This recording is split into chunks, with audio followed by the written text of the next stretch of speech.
आज मैं आप सभी साधकों के लिए बताने वाला हूँ कि आप घर पे कौन-कौन सी साधना कर सकते हैं और कौन-कौन सी साधना आप घर पे नहीं कर सकते हैं।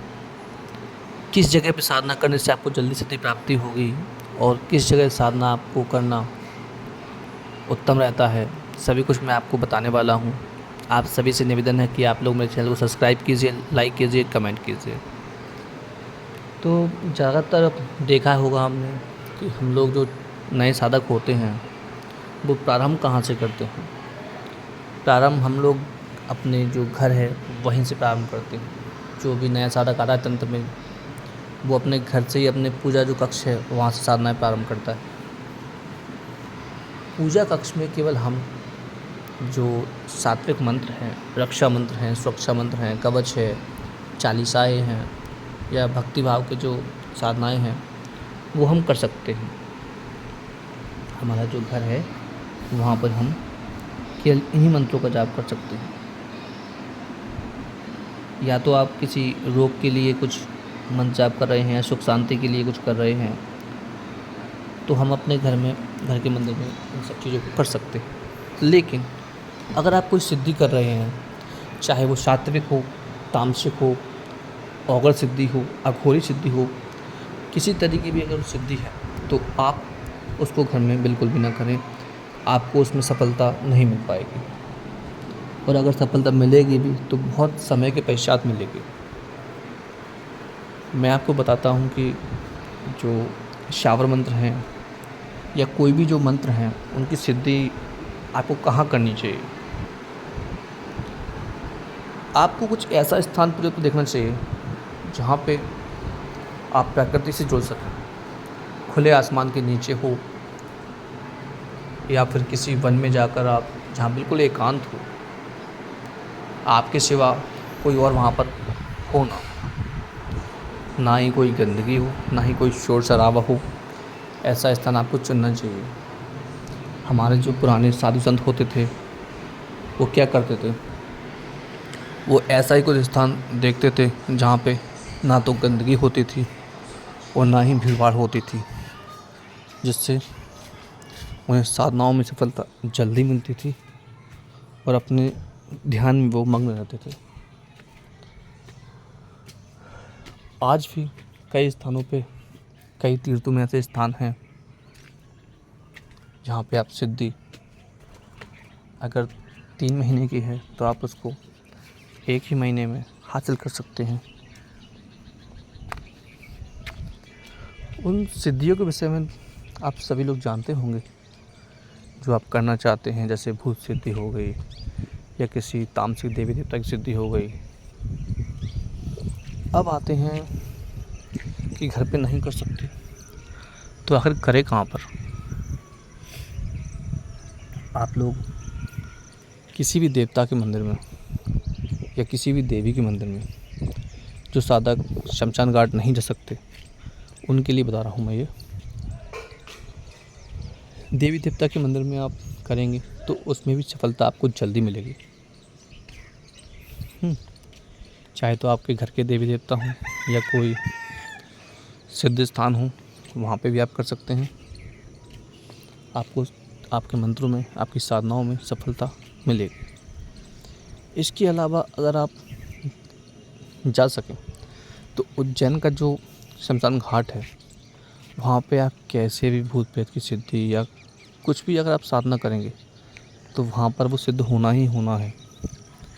जो साधक असफल होते हैं साधनाओं में ज़्यादा, वो ज़्यादातर उज्जैन के महाकालेश्वर जो मंदिर है वहाँ के शमशान घाट जाकर साधना करते हैं और अपनी सिद्धियों को प्राप्त करते हैं।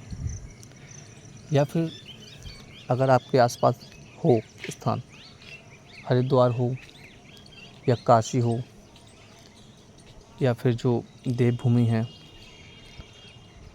हिमाचल प्रदेश, अगर वो आपके आसपास है तो आप वहाँ जाके भी साधना कर सकते हैं।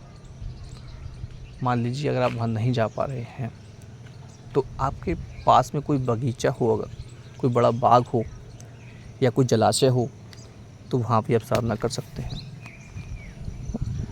उसमें भी सफलता आपको मिलेगी।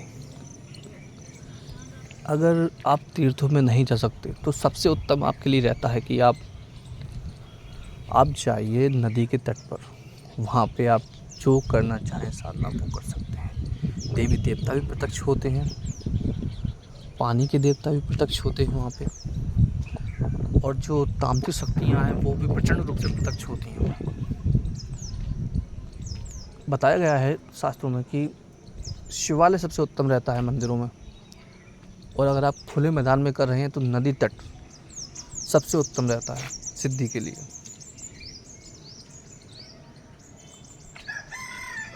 बहुत से लोग अपने घरों में जो भूत प्रेत की साधना करते हैं, सिद्धियाँ करते हैं, उनको प्रत्यक्ष हो ही नहीं सकते।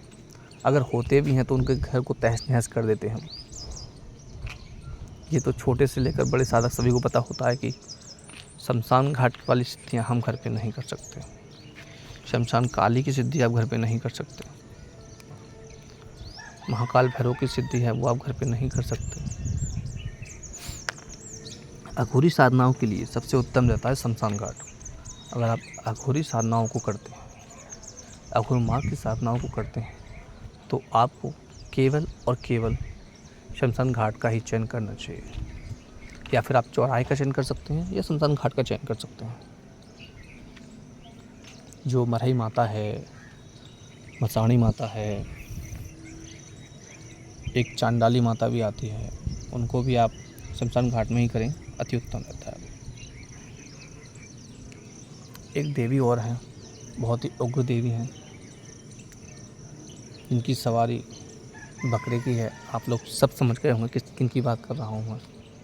उन देवी की साधना भी आप घर से बाहर ही करें तो सही रहता है। अब आते हैं वृक्षों पर। कहीं कहीं पर वृक्षों का वर्णन मिलता है कि किस वृक्ष के नीचे आपको सिद्धि जल्दी मिलती है।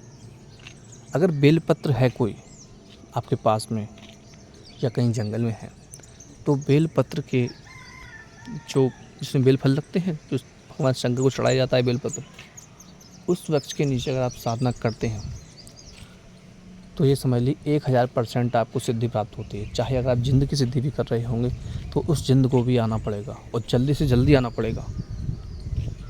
चाहे आप किसी भी देवी देवता जो चाहे सिद्धि कर सकते हैं आप बेलपत्र के नीचे, और उसमें आपको सफलता मिलेगी ही मिलेगी। अगर आप प्रयुक्त स्थान बनाना चाहते हैं कि हमेशा के लिए आपका स्थान वहीं बना रहे, तो आप कुछ ना कीजिए, एक शिवलिंग और नंदी जी की मूर्ति बेलपत्र के नीचे स्थापित करके आप अपना पूजा स्थान वहीं बनाइए। फिर आप देखिए साधनाओं में सफलता कितनी तीव्रता से आपको मिलती है। पीपल वृक्ष भी है, उसके नीचे भी आपको सफलता जल्दी मिलती है। और पुराने किताबों में देखने को मिलेगा आपको कि तुलसीदास जी ने जो बबूल का वृक्ष है वहाँ से प्रेत सिद्ध किया था, वगैरह वगैरह बहुत सारे वृक्ष मिलते हैं। पर ये दो वृक्ष हैं, दो पीपल और बेलपत्र, इनके नीचे आप सिद्धि करते हैं तो 100% आपको सफलता मिलती ही मिलती है। आप लोग कहीं अगर आपका खेत है तो वहाँ भी साधना कर सकते हैं। कहीं आपका निवास स्थान अलग है जहाँ पर परिवार नहीं रहता है तो वहाँ भी आप साधना कर सकते हैं। कहने का तात्पर्य यह है कि आपको एकांत चाहिए, आपके सिवा कोई और ना हो, प्रकृति और आप हों, वहाँ आपको सिद्धि साधनाओं में सफलता, प्रत्यक्ष सिद्धियाँ जल्दी होती। तो चलिए मिलते हैं अगली वीडियो में। आप सभी लोग मेरे चैनल को सब्सक्राइब कीजिए, लाइक कीजिए, कमेंट कीजिए।